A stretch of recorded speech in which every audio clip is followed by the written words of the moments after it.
Dios los bendiga, hermanos. Bienvenidos a Leamos la Biblia en un año. Seguimos la lectura de la palabra de Dios. Estamos leyendo en la traducción del lenguaje actual. Y estamos en el segundo libro de Samuel. Vamos a leer los capítulos del 8 al 11. Dice así, segundo Samuel capítulo 8. Poco tiempo después David atacó a los filisteos, les quitó la ciudad de Meteg-Amá y los tuvo bajo su poder. También derrotó a los moabitas, los hizo acostarse en fila y en cada 3 soldados a dos los mataba y en uno le perdonaba la vida. Así fue como los moabitas tuvieron que reconocer a David como su rey y pagarle impuestos. Hadadezer estaba por recuperar el control sobre la región del río Éufrates, pero David lo derrotó. Hadadezer es hijo de Rehob, el rey de Sobá. Como resultado de la batalla, David tomó presos a 1,700 jinetes y a 20,000 soldados de a pie. A la mayoría de los caballos les rompió las patas y los dejó sanos, solo dejó sanos a 100.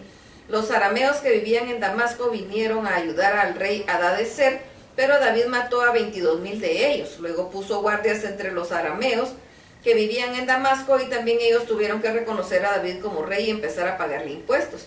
David tomó los escudos de oro que traían los oficiales de Hadadezer y se los llevó a Jerusalén. También les llevó todo el bronce de las ciudades que gobernaba Hadadezer, desde Beta hasta Berotai. Así fue como Dios le daba siempre la victoria a David.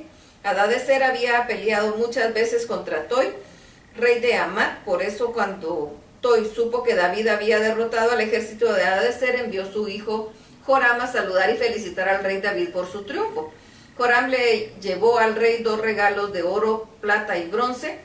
David le entregó todo esto a Dios, junto con el oro y la plata en las naciones que había conquistado: Edom, Moab, Amón, Filistea, Amalek y Soba. Y David se hacía más y más famoso. En cierta ocasión mató a 18,000 edomitas en el valle de la Sal. Luego puso guardias en todo su territorio y así los edomitas lo reconocieron como rey. Dios seguía dándole victorias a David y como rey de los israelitas, David siempre fue bueno y justo con ellos. Los principales asistentes de David fueron los siguientes: Joab, hijo de Zeruila, que era jefe del ejército; Josafat, hijo de Ahilud, que era secretario del reino; Sadoc, hijo de Abitub, y Amalek, hijo de Abiatar, que eran sacerdotes; Seraías, que era secretario personal; Benaías, hijo de Joiada, jefe del grupo filisteo al servicio del rey; y los hijos de David, que eran sacerdotes. Segundo Samuel capítulo 9. Un día David les preguntó a sus asistentes y consejeros: ¿vive todavía algún familiar de Saúl a quien yo pueda ayudar en memoria de Jonatán? Entonces llamaron a Siba, que había estado al servicio de Saúl, y cuando Siba llegó a la presencia de David, le dijo: ¿eres tú, Siba? Y le respondió: para servir a su majestad. Y el rey le preguntó: ¿vive todavía algún familiar de Saúl? Dios ha puesto en mi corazón un gran deseo de ayudarlo. Siba le contestó: aún vive un hijo de Jonatán, que no puede caminar, se llama Mefiboset. David le preguntó dónde estaba y Siba le respondió: vive en Lodebar, en la casa de Maquir, hijo de Amiel. El rey mandó a traer a Mefiboset, y cuando Mefiboset llegó al palacio se inclinó delante de David en señal de respeto. Entonces David exclamó: Mefiboset, para servir a su majestad, respondió. David le dijo: no tengas miedo, en memoria de tu padre Jonatán voy a cuidar de ti. Voy a devolverte todas las tierras de tu abuelo Saúl, y de ahora en adelante comerás en mi mesa. Mefiboset volvió a inclinarse delante del rey y dijo: ¿a qué se debe que su majestad me trate así? Un perro muerto y yo somos la misma cosa. Entonces el rey llamó a Siba y le dijo: todo lo que fue antes de Saúl y de su familia voy a dárselo a Mefiboset. Quiero que tú y tus hijos y sirvientes trabajen la tierra de Mefiboset y le den todo lo que cosechen para que nunca le falte comida. Aunque de todos modos él siempre comerá en mi mesa. Como Siba tenía 15 hijos y 20 sirvientes, le dijo al rey: yo estoy para servir a su majestad, así que haré todo lo que usted ordene. Y desde ese momento Siba y todos sus familiares quedaron al servicio de Mefiboset y de su hijo Micaías.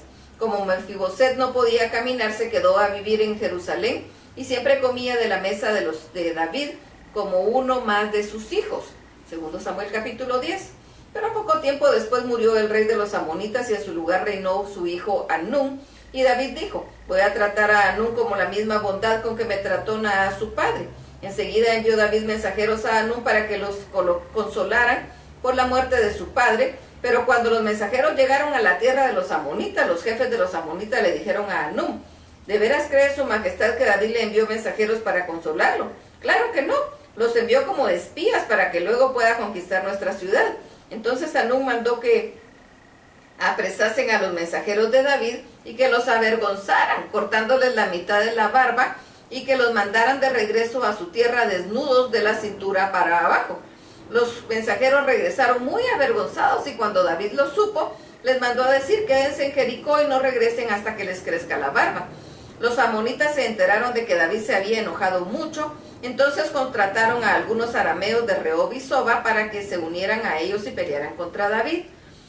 También contrataron a 1000 hombres del rey Maaca y a 12,000 hombres de Tob. Los arameos enviaron a 20,000 soldados y se quedaron en el campo junto con los soldados de Tob y Maaca. Por su parte, los amonitas salieron a la guerra y se formaron en la entrada de la ciudad. David se dio cuenta de esto y envió a la batalla a Joab junto con todo su ejército y sus mejores soldados. Cuando Joab vio que los arameos iban a atacarlo por un lado y los amonitas por el otro, eligió a los mejores soldados israelitas y atacó a los arameos. El resto de su ejército lo dejó a las órdenes de su hermano Abisai para que peleara contra los amonitas, y le dijo: si ves que los arameos me están ganando, irás a ayudarme. Si por el contrario veo que los arameos te están ganando, yo te ayudaré. Tú esfuérzate y ten valor. Luchemos por nuestra gente y por las ciudades que Dios nos ha dado, y que Dios haga lo que le parezca mejor. Joab y sus hombres pelearon contra los arameos y los hicieron huir. Cuando los amonitas vieron que los arameos estaban huyendo, también ellos huyeron de Abisai y salieron corriendo a refugiarse en su ciudad. Entonces Joab dejó de combatirlos y regresó a Jerusalén. Al ver los arameos que los israelitas los habían derrotado, reunieron a todos sus ejércitos. Hadadezer mandó llamar a los arameos que estaban al otro lado del río Éufrates, y ellos vinieron a Elam. Al frente de ellos iba Sobac, que era de jefe del ejército de Hadadezer. Cuando David supo esto, reunió a todo su ejército en Israel y cruzó el río Jordán y llegó a Elam. Los arameos se formaron frente a David y empezó la batalla. David mató a 700 soldados que guiaban carros de guerra y 40,000 soldados de caballería. También mató a Sobac, jefe del ejército arameo. Entonces los arameos huyeron de los israelitas. Cuando todos los reyes que estaban bajo el poder de Hadadezer vieron que David lo había derrotado, hicieron la paz con Israel y quedaron al servicio de David. Los arameos, por su parte, no volvieron a ayudar a los amonitas. Segundo Samuel capítulo 11. Llegó la primavera, que era cuando los reyes salían a la guerra. En ese año David envió a Joab y a los jefes de su ejército a pelear contra los amonitas, pero él se quedó en Jerusalén. Y Joab y todos sus hombres vencieron a los amonitas y conquistaron la ciudad de Rabá. Una tarde, después de haber descansado un poco, David se levantó y comenzó a pasear por la azotea de su palacio. De pronto vio que una mujer muy hermosa se estaba bañando. David mandó enseguida a uno de sus sirvientes a preguntar quién era ella. Y el sirviente volvió y le dijo que se llama Betsabé, hija de Eliam, que estaba casada con un hitita llamado Urías. Entonces David mandó a traerla, y cuando se la llevaron tuvo relaciones sexuales con ella. Luego ella regresó a su casa, pues apenas había tenido su periodo de menstruación y estaba cumpliendo con los ritos de purificación. Betsabé quedó embarazada, así que mandó a decirle a David que iba a tener un hijo suyo. Al oír esto, David le ordenó a Joab que le mandara a Urías el hitita, pues quería hablar con él. Joab así lo hizo y mandó a Urías. Cuando Urías llegó, David le preguntó cómo estaba Joab y el ejército y cómo iba la guerra. Luego le ordenó que fuera a descansar a su casa. En cuanto Urías salió del palacio, el rey le envió de lo mejor de su comida y bebida. Pero Urías no fue a su casa, sino que se quedó a dormir en la entrada del palacio, junto con los soldados de la guardia personal del rey. Al día siguiente le informaron a David que Urías no había dormido en su casa. Entonces David lo mandó a llamar y le preguntó: ¿por qué no dormiste en tu casa? Y Urías le contestó: mal haría yo en ir a mi casa a comer, beber y tener relaciones sexuales con mi esposa, mientras el cofre del pacto de Dios y todo el ejército están en el campo de batalla. Mal haría yo en dormir cómodamente en mi casa mientras Joab y sus soldados duermen al aire libre. Yo no puedo hacer algo así. Entonces David le dijo a Urías: quédate aquí por lo menos esta noche y mañana volverás al campo de batalla. Y enseguida lo invitó a comer y a beber hasta emborracharlo. David creía que así Urías iría a su casa. Pero aunque Urías se quedó en Jerusalén hasta el día siguiente, tampoco esa noche durmió en su casa, sino que de nuevo se quedó con los soldados de la guardia personal del rey. Por la mañana David escribió una carta y se la dio a Urías para que se la entregara a Joab. La carta decía: ponga a Urías al frente, donde la batalla sea más dura y peligrosa, luego déjalo solo para que no lo maten. Joab así lo hizo, y cuando ya había rodeado con su ejército a la ciudad de Rabá, puso a Urías a pelear donde estaban los soldados enemigos más valientes, y cuando esos soldados salieron a pelear contra los hombres de Joab, mataron a algunos de los soldados de David, y entre ellos a Urías.